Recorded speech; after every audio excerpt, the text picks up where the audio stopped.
આમ તો છેલ્લા ઘણા સમયથી જ્યારથી આમ આદમી પાર્ટી એ ગુજરાતની અંદર સક્રિય થઈ છે ત્યારથી તે હંમેશા ચર્ચામાં છે। કે પછી એમના નેતાઓ કોઈ વાર બબાલ કરતા હોય છે જાહેરમાં, તો કોઈ અધિકારી સાથે બબાલ કરતા હોય છે, તો કોઈને મારવાની ઘટના હોય છે, તો કે પછી પૈસા લઈને ખંડણી માગવાની કે પૈસા લઈને વહીવટ કરવાની વાત હોય છે। હંમેશા આમ આદમી પાર્ટીના કાર્યકર્તાઓ, તેના નેતાઓ અથવા આમ આદમી પાર્ટીના નેતાઓ સાથે જોડાયેલા લોકો ક્યાંક ને ક્યાંક રીતે આવા ચર્ચાસ્પદ નિવેદનો આપતા હોય છે, ચર્ચાસ્પદ ઘટનાઓની અંદર સંકળાયેલા હોય છે, અથવા તો ગેરપ્રવૃત્તિઓમાં પણ તેઓનો હાથ હોય છે। એ પછી થોડા સમય પહેલાં વિસાવદરની અંદર મજૂરોને મારવાની ઘટના હોય, કે પછી કચ્છના રાપરમાંથી જે શાર્પ શૂટર પકડાયા હતા તે શાર્પ શૂટરની આમ આદમી પાર્ટી સાથેનું કનેક્શન હોય। પરંતુ એવી જ વધુ એક ઘટના હવે આમ આદમી પાર્ટીને લાંછન લગાડે, આમ આદમી પાર્ટીની ઉપર એક કાળો ડાઘ સમાન એક વધુ એક ઘટના સામે આવી છે। સુરતમાં આપના કાર્યકર્તા ખંડણી લેતા ઝડપાયો છે। આપનો કાર્યકર્તા શ્રવણ જોશી જે 1 લાખની ખંડણી માગતા ઝડપાયો છે અને તેમનો વિડીયો પણ કોઈ સ્ટ્રિંગ ઓપરેશન કરીને અત્યારે વાયરલ કર્યો છે। ત્યારે શું હતી એ સમગ્ર ઘટના, કઈ બાબતને લઈને શ્રવણ જોશી નામનો એક કાર્યકર્તા 1 લાખ રૂપિયાની ખંડણી માગતો હતો અને પોલીસે તેમની ઉપર શું કાર્યવાહી કરી છે અને પોલીસ તે બાબતે શું કહી રહી છે, આજે આપણે તેની ચર્ચા કરવી છે। સુરતની અંદર આપનો કાર્યકર્તા શ્રવણ જોશી 1 લાખની ખંડણી માગતા ઝડપાઈ છે। લિંબાયત પોલીસે આપના અન્ય એક કાર્યકર સંપત ચૌધરીને પણ ઝડપ્યો છે। સસ્તા અનાજની જે દુકાન હોય છે તેને તાળા મારવાની ધમકી આપી, એટલે કે તમારી જે સસ્તા અનાજની દુકાન ચાલે છે તેને હું તાળા મરવી દઈશ એવું કહીને તેમણે ખંડણી માગી અને દુકાનને તાળા ન મારવા હોય તો મને 1 લાખ રૂપિયા આપો હોય તેવી વાત પણ થઈ અને બાદમાં 1 લાખ રૂપિયા એ વિડીયોની અંદર દેખાય છે, જેમાં 200-200ની નોટનું એક બંડલ કડક એ આપનો જે કાર્યકર્તા છે તે લઈને જાય છે। કાળા બજારીમાં રાશન વેચી લાખો રૂપિયા કમાવશો તેવું પણ સંપત ચૌધરી કહે છે। તમારું લાયસન્સ હું કેન્સલ કરાવી દઈશ જો તમે મને 1 લાખ રૂપિયા નહીં આપો, તમને બદનામ કરી દુકાનને તાળા લગાવી દઈશ તેવી ધમકી આપી અને ત્યારબાદ એ 1 લાખ રૂપિયા માગ્યા। ખંડણી માગવાની સમગ્ર ઘટનાના વિડીયો પણ વાયરલ થયા છે। આવો પહેલાં વિડીયો જોઈએ જેમાં આપના કાર્યકર્તાઓએ 1 લાખ રૂપિયા તે સસ્તા અનાજની દુકાન બંધ ના કરાવવા માટેની ખંડણી લેશે, જેમાં રૂપિયા પણ દેખાય છે અને આપના કાર્યકર્તાઓ પણ દેખાય છે અને તેની હરકત પણ દેખાય છે। આવો પહેલાં એ વિડીયો જોઈએ। मुलाकात नहीं करे 3.5 में सौदो ये है वो आनंद है। और तो बात अरे देखो ना था, देख लो नहीं अरे भाई साहब बटे ये सब समझिएगा बचपन दे दो ना, खतरा है 1 लाख है और ढाई काले परसों बचा दे।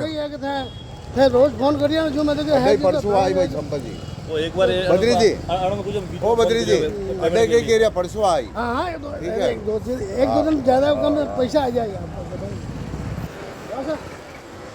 પણ આપણે ધ્યાન આવ્યું સમજીને કીધું अरे वणो ने केवा को काम ही कोनी थे મને કે તો ન હું બસ और थाके नंबर भी दे दो ना यार। अगर नंबर ले लो, ले लो आगे नंबर ले लो પણ હું ઘડી ઘડી ફોન કરો મત દીધા ફોન ઉઠાવો નહીં કોઈ दिन में का तो फोन कर दो ठीक। तो जो अपना देंगे अरे बाकी का सेठ जी वो बात करनी ही नहीं है वो बात क्या ना करनी है एड़ी बात करो तो यार वो बटे तन थोड़ा मामलो भारी बढ़ जाए। नहीं यार मांगेगी अरे माँ गरीब आदमी है, माँ व्यापारी इंसान है, व्यापारी इंसान है, गरीब आदमी है।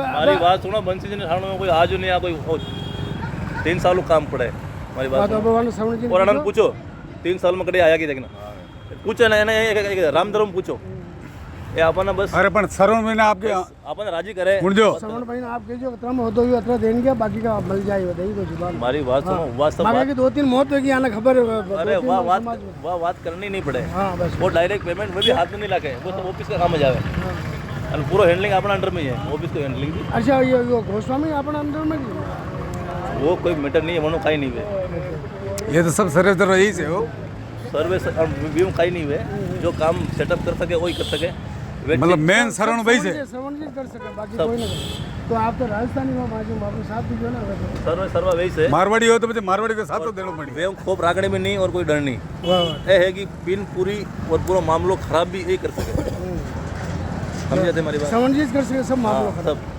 सब मैंने सब सेटअप है पूरा आशीर्वाद रखजो, दया रखजो। और मैं वो सब सेटअप क्योंकि फील्ड को क्योंकि मैं खुद गवर्नमेंट सर्वेंट रिटायर्ड हूँ 2 साल अच्छा तो मैं जॉब छोड़ दी तो अपन सब चीज़ को आईडी रखी है सेटअप करे वो सब तो पर आप ये चीज़ में अब बात होगी मनसी जी है, बस बात पूरी होगी। पर एक चीज रही, हवा काई दीदा काई लीदा। हाँ मतलब मारा घड़ी घड़ी फोन करो मत मेरे को ले आ अरे आ जाए पहले एक दो लेट सेट है एक दो दिन लेट सेट हुई परसों मामला है ना भाई हाँ, ठीक। फोन करे घड़ी घड़ी मतलब कहीं यार एक लाख तो बन दिया ठीक है और बाकी का તો આ વિડીયોની અંદર આપણે જોયું કે 200-200ની નોટના જે કડક બંડલ હતું તે સંપત ચૌધરી જેઓ આમ આદમી પાર્ટીના છે અને શ્રવણ જોશીના નામે તેમણે ખંડણી માગી છે. એ શ્રવણ જોશી જેમના ફોટો પણ આપના ઘણા નેતાઓ ગોપાલ ઇટાલિયા કે ઈશુદાન ગઢવી સાથે પણ છે. મહિને 50,000નો હપ્તો આપવો પડશે એવું કહીને 1 લાખ રૂપિયા પડાવ્યા. ખોટી રીતે ગ્રાહકોને ઝઘડો કરવા મોકલી, હેરાનગતિ કરવાની પણ ધમકી આપી અને સરકારી કચેરીમાં મોટી રજૂઆત કરીને વેપારીને હેરાન પરેશાન કરતો આ વ્યક્તિ હતો જે આમ આદમી પાર્ટીનો કાર્યકર્તા હતો. તે સંપત ચૌધરીના નામનો ઉપયોગ કરીને વારંવાર આવી કેટલીય ખંડણીઓ માગી ચૂક્યો છે. કદાચ છેવટે કંટાળીને વેપારીએ લિંબાયત પોલીસમાં ફરિયાદ આપી અને લિંબાયત પોલીસે અત્યારે બંનેને ધરપકડ કરીને આગળની કાર્યવાહી હાથ ધરી છે. ત્યારે આવો જ્યારે લિંબાયત પોલીસે તેમને પકડ્યા ત્યારે તેમનો ગુનો કબૂલતાએ આપના કાર્યકર્તાએ શું કહ્યું સાંભળ્યું. મારું નામ સંપત રમેશભાઈ ચૌધરી છે. અમે સસ્તા અનાજની દુકાન પર શરણભાઈને કહેવાથી અમે જતા હતા અને 25,000-25,000ના હપ્તા બાંધેલા હતા. એમાં અમને હા વિડીયો લઈને અમે વિડીયોના ડરથી 25,000ના હપ્તા બાંધેલા હતા. એમાં અમે 1.5 લાખ રૂપિયા લીધો. એમાં મારા કોઈ પૈસા છે નહીં, એ બધા પૈસા શરણભાઈના છે અને એના ભાઈ ગયા છે. તો આપના કાર્યકર્તા શ્રવણ જોશી 1 લાખની ખંડણી માંગતા જે ઝડપાયા હતા. બાદમાં લિંબાયત પોલીસે તેમને પકડ્યા ત્યારે તેઓએ પોતાનો ગુનો પણ કબૂલ્યો અને તેઓ કહ્યું પણ કે હા મેં 1 લાખ રૂપિયાની ખંડણી પણ માગી હતી અને સસ્તા અનાજની જે દુકાન હતી તેને બંધ કરાવવા સામાન્ય જનતાના પ્રશ્ન બનવાની વાત કરતી આમ આદમી પાર્ટીના નેતાઓ કેમ વારંવાર આવી જ ચર્ચાઓમાં આવે છે. હંમેશા તેઓ કહેતા હોય છે અમે ઈમાનદાર પાર્ટી છીએ, અમે પ્રામાણિકતાથી ભરેલી પાર્ટી છીએ. એ પાર્ટીના નેતાઓ ઈશુદાન ગઢવી હોય, ગોપાલ ઇટાલિયા હોય કે મનોજ સોરઠિયા હોય, આ તમામ નેતાઓ બૂમ બરાડા પાડતા હોય છે કે અમે તો એક ઈમાનદાર પાર્ટીના માણસો છીએ. અમારી પાર્ટીનો કોઈ પણ કાર્યકર્તા ક્યારેય પણ પોતાની ઈમાનદારી છોડે નહીં, પરંતુ અવારનવાર પૈસાઓની બાબતે આમ આદમી પાર્ટીના કાર્યકર્તાઓ ચર્ચામાં આવતા હોય છે, આમ આદમી પાર્ટીના નેતાઓ ચર્ચામાં આવતા હોય છે. ત્યારે ફરી એક વખત સુરતની અંદરથી કાર્યકર્તા શ્રવણ જોશી 1 લાખની ખંડણી માગતા ઝડપાયા અને લિંબાયત પોલીસે તેમની ધરપકડ કરી લીધી. ત્યારે આવો સાંભળી આ સમગ્ર મામલે જે ખંડણી માગતા ઝડપાયા તે સસ્તા અનાજના દુકાનની વેપારી જે હતા એના ફરિયાદના આધારે પોલીસે તેમને પકડ્યા. ત્યારે ડીસીપી સુરત પોલીસના શું કહી રહ્યા છે આવો આપણે પોલીસને પણ સાંભળીએ. લિંબાયત વિસ્તારની અંદર આમ આદમી પાર્ટીનો યુવા મહામંત્રી છે શ્રવણ જોશી, જે પોતે વારંવાર સસ્તા અનાજની દુકાનો ઉપર જતો હતો અને ત્યાં જઈ અને એ લોકોને કેમ તમે અનાજ ઓછું આપો છો, કેટલું આપો છો, શું છે એ બાબતે પ્રશ્નો પૂછતો હતો, એમના વિડીયો બનાવતો હતો અને ત્યારબાદ તે જે છે પોતાના ફેસબુક પેજ ઉપર અપલોડ કરતો હતો. આ સિલસિલો સતત ચાલુ હતો. એ દરમિયાનમાં સંપત ચૌધરીએ જે સસ્તા અનાજ દુકાનોવાળાનો સંપર્ક કર્યો કે ભાઈ તમારે આ જે વિડીયો બનાવવાની પેલીમાંથી બચવું હોય તો તમારે દર મહિને 25,000 રૂપિયા આપવો પડશે એવું દુકાને જઈને કહેતો હતો. ત્યારબાદ આ લોકો એસોસિએશનવાળા તૈયાર થયા અને પછી નક્કી કર્યું કે ભાઈ એક સાથે એમ કે આપી દઈએ તમને પૈસા. કેટલા આપવાને 3.5 લાખ રૂપિયા માગ્યા. અને ત્યારબાદ જે નિલેશ મોરે કરીને જે છે એની પાસેથી અને એનો જે બદરી કરીને જે વચ્ચે હતો જે આ લોકોનો જ માણસ હતો કે જે સસ્તા અનાજની દુકાનવાળાનો, અને એની પાસેથી આ લોકોએ લાખ રૂપિયા લીધા હતા ને બીજા ભવિષ્યમાં લેવાની એ લોકોની ડીલ થઈ હતી. તો ત્યારબાદ સસ્તા અનાજની દુકાનવાળા લિંબાયત પોલીસનો સંપર્ક કરતા 308(2) મુજબ ખંડણીની જે ફરિયાદ છે દાખલ કરવામાં આવી છે. શ્રવણ જોશી અને સંપત ચૌધરી એ 2 વ્યક્તિની ધરપકડ કરવામાં આવી છે. શ્રવણ જોશી કોણ છે, હોદ્દો શું છે, ક્યાંનો? શ્રવણ જોશી જે છે એ પોતે આમ તો કપડાનો વેપારી છે એવું એનું જણાવવું છે, પરંતુ એ સાથે જ એ લિંબાયતનો આમ આદમી પાર્ટીનો યુવા મહામંત્રી છે. સર, કઈ રીતે સસ્તા અનાજની દુકાને ટાર્ગેટ કરતા? આ લોકો સસ્તા અનાજની દુકાને જ્યારે ત્યાં વિતરણ ચાલુ હોય ત્યારે જતા હતા, વિડીયો બનાવતા હતા, એમની નાની મોટી ખામીઓ જે છે શોધી અને એ લોકોને ડરાવતા ધમકાવતા હતા અને ત્યારબાદ એ લોકોનો ખાનગીમાં સંપર્ક કરતા હતા. રોકડા રૂપિયા પણ લેવાયા છે. કઈ રીતે રોકડા રૂપિયા કેટલા? રોકડા 1 લાખ રૂપિયા લેવામાં આવ્યા છે. 200-200ના 5 બંડલ છે અને એ લોકોએ જ્યારે વેપારીઓએ આપ્યા ત્યારે એને સિરીઝ નંબર નોંધીને એને આપ્યા હતા. અગાઉનો જૂનો પણ એક વિડીયો છે કે એને 50,000 રૂપિયા લીધેલા, જેની ફરિયાદ હજી દાખલ કરવાની બાકી છે. સર કેટલા એવા દુકાનદારો છે જેને આ રીતે ટાર્ગેટ કરતા હતા?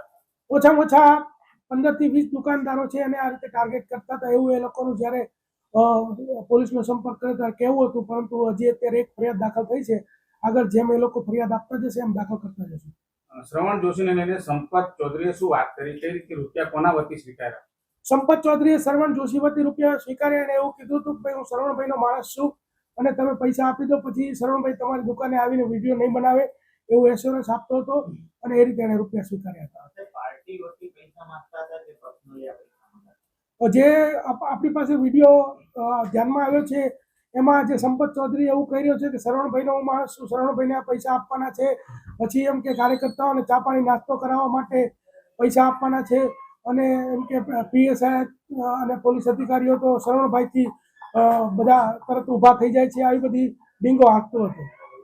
જે સંપત છે વિડીયોમાં એવું કહે છે કે ચૂંટણી આવી રહી છે, ખૂબ ટાઈટ માહોલ છે, આપવું તો પડે, એ કઈ રીતના તપાસ કરવામાં આવશે? એટલે અત્યારે વિડીયોમાં આવા બધા જે એના સંવાદો છે એ થોડા ધ્યાનમાં આવ્યા છે અને બીજું તપાસમાં ખુલશે તો એ દરમિયાનમાં જોવામાં આવશે. તો પોલીસ આ સમગ્ર ઘટના આપને વર્ણવી, જેમાં આપના શ્રવણ જોશી અને સંપત જોશી જેઓનો નામનો ઉપયોગ કરીને, સંપત ચૌધરી જેઓના નામનો ઉપયોગ કરીને આ વ્યક્તિ સસ્તા અનાજની દુકાને તાળા મારવાની ધમકી આપી, સાથે સાથે દુકાનને તાળા ન મારવા હોય તો મને 1 લાખ રૂપિયા આપો તેવું કહીને 1 લાખ રૂપિયા પડાવ્યા. ત્યારે હવે સવાલ કરવો છે આપણે પ્રદેશ પ્રમુખ ઈશુદાન ગઢવીને, સવાલ કરવો છે આપણે ધારાસભ્ય ગોપાલ ઇટાલિયાને, સવાલ કરવો છે આપણે પ્રદેશ મહામંત્રી મનોજ સોરઠિયાને, જે અનેક વખત ઈમાનદાર પાર્ટીના એક ઝંડા લઈને ગુજરાત રાજ્યની અંદર નીકળી જાય છે. એ અનેક વખત કહે છે કે અમારી પાર્ટીનો કાર્યકર્તા હંમેશા ઈમાનદાર હોય છે, પછી ભલે એ દારૂ વેચતો હોય, બુટલેગર હોય, 1 લાખ રૂપિયાની ખંડણી નોંધાવતો હોય, એ મજૂરોને મારતો હોય કે પછી એ શાર્પ શૂટર સાથે તેમના કોઈ સંબંધ હોય, છતાંય આ પાર્ટી ગુજરાતની અંદર પોતાની ઈમાનદારી છબી લઈને નીકળી પડી છે અને તેમના નેતાઓ પણ વારંવાર ઈમાનદારીની છબી લઈને નીકળી પડ્યા છે. પરંતુ વારંવાર આવી ઘટનાઓ રાજ્યની અંદરથી જ્યારથી સામે આવી છે, હવે તો કદાચ જનતા પણ આ પાર્ટીને ઓળખી ગઈ હશે, જનતા પણ નહીં સ્વીકારે આવનારા સમયમાં, કારણ કે તેમની કાર્યકર્તાઓ સામાન્ય જનતાને હેરાન કરવાની વાત કરી રહ્યા છે, ક્યાંક મજૂરોને મારી રહ્યા છે, તો ક્યાંક સામાન્ય વેપારીઓને ધમકાવીને ખંડણી ઉઘરાવી રહ્યા છે, તો ક્યાંક તેના મોટા નેતાઓના કનેક્શન શાર્પ શૂટરો સાથે જોવા મળી રહ્યા છે. આમ આદમી પાર્ટીની છબી છે એ તો ખરડાઈ જ રહી છે, પરંતુ તેમના નેતાઓના જે બોલવાની પદ્ધતિ છે, પછી ગોપાલ ઇટાલિયા હોય, ઈશુદાન ગઢવી હોય કે પછી મનોજ સોરઠિયા, તમામને પણ અત્યારે હવે મોઢું સંતાડવા જેવી બાબત છે, કારણ કે એમના પાર્ટીના જ અમુક નેતાઓ અને અમુક કાર્યકર્તાઓ ગેરપ્રવૃત્તિ સાથે અત્યારે જોડાઈ રહ્યા છે અને પોલીસ તેમને પકડીને તેમની પાસે કબૂલાત પણ કરાવે છે અને તેઓ કબૂલાત પણ કરે છે કે હા અમારો આ ભૂલ હતી ને અમે જ આ કૃત્ય કર્યું હતું. ત્યારે ફરી એક વખત સુરતની અંદરથી જે આ ખંડણીનો મામલો છે તેને લઈને હવે સુરતની વાઇસ પોલીસ આવનારા સમયમાં શું કાર્યવાહી કરશે તો એ પોલીસ જ્યારે તપાસ કરશે ને શું સમગ્ર મામલો હતો ત્યારે જ ખબર પડશે. પરંતુ તમારું શું માનવું છે? જો આમને આમ આદમી પાર્ટીના નેતાઓ, આમ આદમી પાર્ટીના કાર્યકર્તાઓ ચર્ચામાં આવશે તો પછી શું ગુજરાતની જનતા તેમને વિકલ્પ તરીકે પસંદ કરશે કે નહીં? તમે કરશો કે નહીં? અને આમ આદમી પાર્ટીને તમે ઈમાનદાર માનો છો કે નહીં? એ મારો કમેન્ટ બોક્સમાં અચૂકથી જણાવજો. બાકી જોતા રહો ન્યૂઝરૂમ ગુજરાત, ગુજરાતનો ગર્જનાદ. નમસ્કાર.